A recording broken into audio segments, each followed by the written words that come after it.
girlfriend. She left work in her Toyota Prius just after 5 p.m. for the 3-mile drive home. Cash, the miniature Australian Shepherd, was in the back seat. It was still full daylight. There was someone backed up into a parking spot. It was a Dodge Dart, I believe. And there was a man fidgeting in the back. I saw him with a tire arm, and my dog started to growl and bark at him. But I kind of thought it was a homeless man, just like living in his car and going through his stuff. So I just parked into my spot, and I parked face forward. And we don't have assigned parking, but I park in the same spot every single day. She says she carried bear mace in her car, a gift from her sister, and pepper spray in her purse, and a pocket knife, but at the moment she pulled into her parking spot, the knife was up in her apartment. John Meehan had removed the license plate from the gray 2016 Dodge Dart he had rented from Enterprise. Inside the car, he had assembled what police would call a kidnap kit. An Oakley backpack, camouflage duct tape, 13 cable ties useful for binding wrists and ankles, and 6 knives from a Belgique cookware set. He had a passport as if to flee the country. In his cup holder, he had a vial of injectable testosterone. He had been formidably big, 6'2" and 230 pounds of steroidal muscle, a survivor of jail and prison cells in at least 3 states. He had lost serious weight over the months. He was down to 163 pounds. But his intended victim would still be a foot shorter and 33 pounds lighter.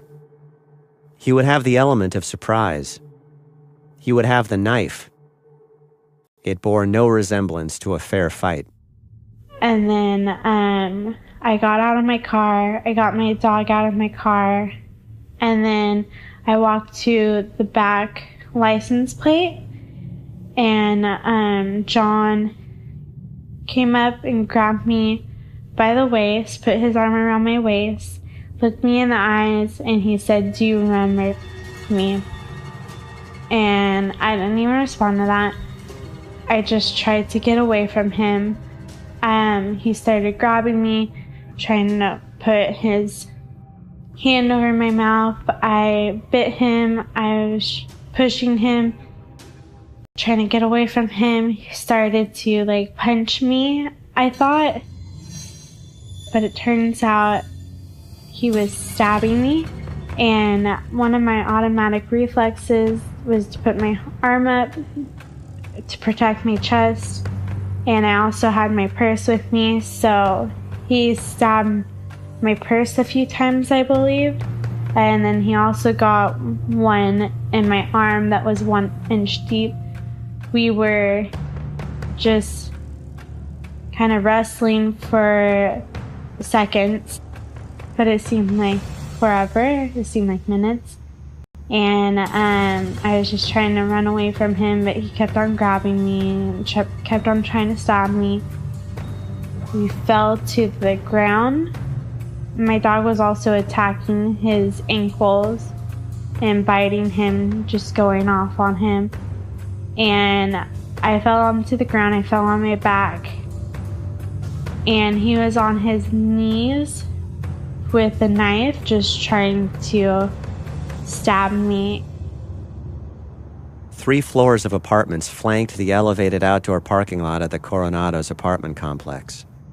Overlooking the scene where John Meehan attacked Tara Newell were long rows of windows and balconies.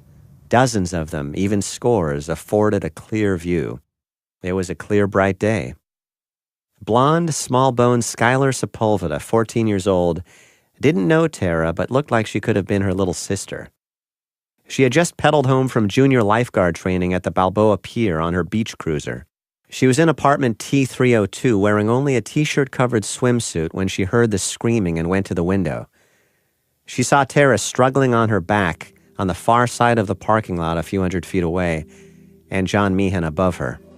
I will never get those screams out of my head. He had a knife. The knife was a long silver blade that was shining. He was holding it over his head, and that was the last thing that I saw out of the window before I started running. Skylar told her mom to call police and grabbed her beach towel. Newport Beach 911. There's a man up here with a knife and a girl screaming. Barefoot, she bolted out the door and rushed down 2 flights of apartment stairs. My daughter's taking a towel to her right now because somebody yelled she's bleeding, so we're running over there right now. Okay, they need to go code 30. She's bleeding. It's really bad. All right, I understand. We have officers on the way. Like, Mommy, somebody's screaming. And then she saw this guy just raising his hand up and down, up and down. Okay, all right. Skylar had wrists so thin a grown man could have enclosed them with a single hand. She did not pause long enough to worry that the attacker might turn the knife on her when she got to the scene. She just knew that she would blame herself if something awful happened that she could have stopped. And I had to run up another long flight of stairs up to the top of the parking structure. And once I got to the top, I had to run almost diagonally to where they were. And it probably took me under 2 minutes to run there. I thought it was incredible that people could let and witness other people being abused or just even their life being possibly taken away, and just watching it happen and not stepping in to try and help. I think majority of it was just the kind of place that it was. By that she means it was a big, anonymous, block-long apartment complex where it was common to overhear domestic arguments and common to ignore them. They thought it was just another altercation that was happening there. They just dismissed it and thought it was normal.